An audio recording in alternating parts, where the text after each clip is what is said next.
So, unemployment. When it comes to the topic of unemployment, I know right now has been a very, very difficult time for a lot of people. There are a lot of people that have been unemployed or laid off in the last recent couple of months. And then there's also a lot of people that are afraid of being in danger of being unemployed and losing their jobs in the coming months. So the idea really is that in today's video, the idea is that most people, if you've been following this channel by now, you probably already know the situation about how unemployment has been rising and is expected to continue to rise in the next couple of months. But in today's video, what I really want to do is really just share a guide to really talking about what you should do if you do end up unemployed or if you are afraid of being unemployed, and tips and tricks to really be able to get through. Now, I will say this is that I don't know everything when it comes to talking about unemployment. I was someone that was unemployed for basically about over 1 year during the pandemic. If you guys have been following this channel for a while, if you guys are brand new here, welcome. Maybe consider subscribing and joining the community. But the idea really is that if you guys don't know the background story, is that during the pandemic, I was unemployed for over 1 year. There are many, many videos talking about that on my channel, which I'll put at the end screen so you can watch after this video. And this was not unemployed by choice, because my industry, as you guys may or may not know, was shut down for over 1 year because we were considered unessential services. So as a result, almost every single person in my industry went unemployed during that time, along with a lot of other people in this unessential industry that, people considered not necessary during that time period. So with that being said, let's just get right to this video. But as always, if you guys enjoy videos like this, to share some support, consider liking, subscribing, hitting the bell, and feel free to leave a comment about any thoughts, at any time throughout this video. Maybe feel free to share your story about unemployment if you guys have any at all. So with that being said, let's get started. So when it comes to really talking about and describing the unemployment situation right now, is that there are a lot of industries right now that are struggling with unemployment. Obviously, this has been hitting the tech industry really, really hard, but there's a lot of other industries such as like retail, hospitality, the federal workers, so, the government, people that are working for the government, and even in my industry, being in media and entertainment, a lot of people in my industry, including myself, has been hit very, very hard with either being out of work or certainly being underemployed. So basically just still working, but not working the full schedule of a 40-hour work week.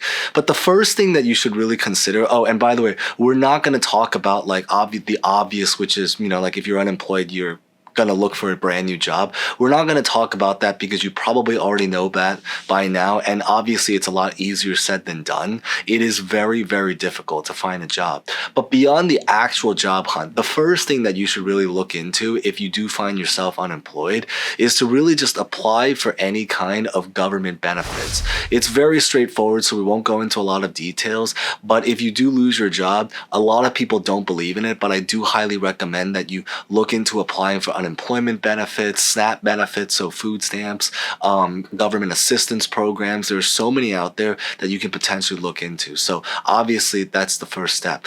But the second thing that you should really consider doing if you end up finding yourself losing your job and ending up unemployed is to really look into consider starting a business, or in some cases just basically going off and starting a side hustle of some kind. I know not every single person wants to be an entrepreneur, and I speak as someone that was also an entrepreneur myself, that I started businesses. I've had businesses that didn't succeed. I've also had businesses that did succeed and then didn't succeed. So they found success and then they didn't find success. So obviously, a lot of the businesses that I've pursued have had very, very varying levels of success. But the idea is that I do still believe it could be a potential great idea to look into starting a business if you do find yourself unemployed, not necessarily because it will be successful, but even if it's in terms of the growth and knowledge and the ways that you can grow as a person in the process of starting a business. Especially right now at this time, as we've mentioned, is that sending out applications and, spamming them to a lot of employers is obviously something that might work, if you're lucky, but for a lot of people just hasn't been very, very successful. So I would say is that maybe consider starting a business. The degree of difficulty, especially if you are someone that's able to start a business centered around the actual industry and knowledge that you are in, that's something that can potentially also help you to grow your career. So for example, maybe you're a lawyer, you can start a firm. If you are in my industry, media and production, you can maybe consider doing your own solo projects. You can consider starting a production company. The degree of how much you can do this is going to depend so much on your industry, but it is still something to potentially look into. So just some thoughts. The second thing that you should really consider doing if you do end up losing your job is to really just, an extension about that is really just consider freelancing. So this one is, again, depends so much about the industry that you work in. But for a lot of industries, there are many, many industries that you can potentially try to freelance the services instead of just blindly looking for a full-time job. I know obviously freelancing is not a very easy lifestyle. I speak as someone that was a freelancer myself for a period of time. Freelancing comes with a lot of instability. You have to find your own clients, and there's a lot of difficulties to it. But at the very, very end of the day, freelancing, if you're able to just land a couple gigs there and there, money coming in is still money coming in. And so that's why I really, really do believe in the idea of freelancing, especially if your industry really allows for it. I know, for example, in my situation, when I was unemployed during that time period, I considered freelancing a lot of my services to do video production, to do media, social media content creation, a lot of these things. There are some software engineers I know that go into freelance coding. And there are some graphic designers that go into freelance graphic design. So it just really, really depends on your specific industry. But at the very end of the day, while unstable money might not be the goal, it's still money at the very end of the day. And some money is some money. And that can hopefully help to pay for some bills as you are getting throughout this period of time that obviously has been, hit very, very hard because of the job market, the labor market, and everything there.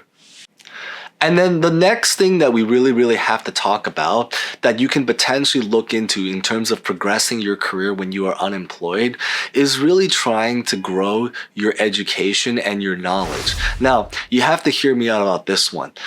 I know there's a lot of varying opinions when it comes to how valuable college is, how valuable grad school is. So obviously this again depends on your industry. That's why we're shooting a lot of ideas, because a lot of these things are going to depend on your industry. But I would probably say is that when it comes to growing your education and knowledge, I would not go into hundreds of thousands. And that really is crazy how expensive college tuition has gotten. I would not go into any kind of six-figure debt to be able to attend college or university or grad school, anything like that. But with that being said, if you are someone that's maybe able to go on a scholarship, if you're able to attend on financial aid, if you work in an industry where college education or grad school education even is going to potentially be able to progress your career, then it is something to look into.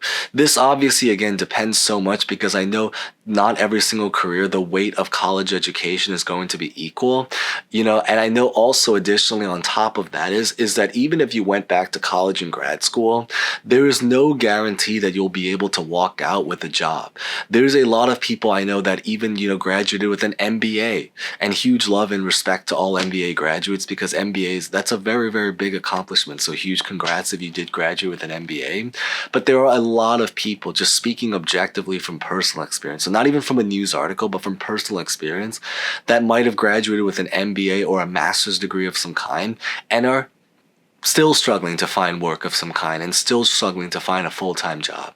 So that's why I would say there's that. But with that being said, if let's say, for example, college or grad school ends up becoming too expensive for you, you can also potentially further your education in a lot of things such as like self-teaching yourself through the internet. You can take courses. I don't have a course on my channel to sell you, so that's just something to really consider on maybe other channels or other platforms if you want to look into. You can look into furthering your education by getting certificates, getting, training programs. There's a lot of things and just some ideas to really put out there that you can look into to growing your knowledge and really growing yourself as a person. when it comes to if you find yourself unemployed. Now, the last thing that I really want to talk about, and this one I would say is probably one of the most important things, if you can get anything out of this video, is that if you are someone that ends up unemployed, both on a professional and on a social level, you could maybe consider looking into growing your network. That's a really important one. And there is a lot of truth today that you can technically go out there and, just spam your resume across all different job listings. But I can tell you right now from personal experience, because I've done it myself, is that the success rate and the stress level to have to send your application out to hundreds of different employers and receive countless rejections back and forth, the probability of success is not very high, especially if you are in a very competitive industry where the acceptance rates for your jobs might even be in the single digits. I know that's the case with my industry, so again, I'm speaking from personal experience. But the idea really is that if you are able to find yourself a way to really be able to grow your network, that is something that you can potentially look into to really be able to increase your odds, in many cases quite significantly actually, to be able to land jobs. If anything, in terms of just at least landing maybe a freelance job, a contract of some kind, self-employment or anything like that. But hopefully the goal, obviously, for a lot of people I know, is to find a full-time job. But on the way there, this is just something you can potentially look into. What are some ideas in terms of ways that you can look into networking? You can spend your time going, especially if you're in some kind of major big city that has a lot of resources, like I speak from New York City. You can look into going to networking events. You can look into going to seminars. You can look into going to industry networking events. You can look into going to parties, social events, even events, interestingly, centered around different hobby interests. You can find yourself potentially meeting people that are maybe just by chance happen to be in your industry that can maybe give you some pointers or guidance to it. I know some of my mentors, for example, I work in media, but there are some mentors that I've had that I met through events that have nothing to do with media. I have gone to events that have been centered around my hobbies. So for example, I really enjoy playing board games. That's one interest. I really enjoy going to social events. That's another interest. Through a lot of these events, they were ways that I was able to grow my network, both professionally, but also just for the fun of it, for social reasons, because at the end of the day, if you do find yourself unemployed, sitting at home all day, watching TV, watching your, sending your job applications while watching your computer, that's not really a productive, or at least certainly a fully productive way to really be able to spend your time. And it's certainly not healthy either. You need to get some fresh air, you need to get some exercise, you need to go out more. And I think it's also great, especially if you are an extrovert of some kind, or you are trying to work on your social skills. I think this could potentially be a really great way to do that. But beyond this is that these are basically just some ideas to really keep yourself company if you find yourself out of work. There are so many things I can potentially share on this channel, so maybe if that is of interest, consider leaving a comment down below, subscribing, hitting the bell, so you guys can get updates as we release more videos, not just about unemployment, but even things such as related to our economy, personal finance, things going on in the news, current events. I hope to be able to share them in future videos, so maybe just some thoughts to consider subscribing if you guys haven't done so already. But with that being said, thank you guys so much for watching. As always, like, comment, subscribe, and hope to see you guys next time. Thank you guys so much again.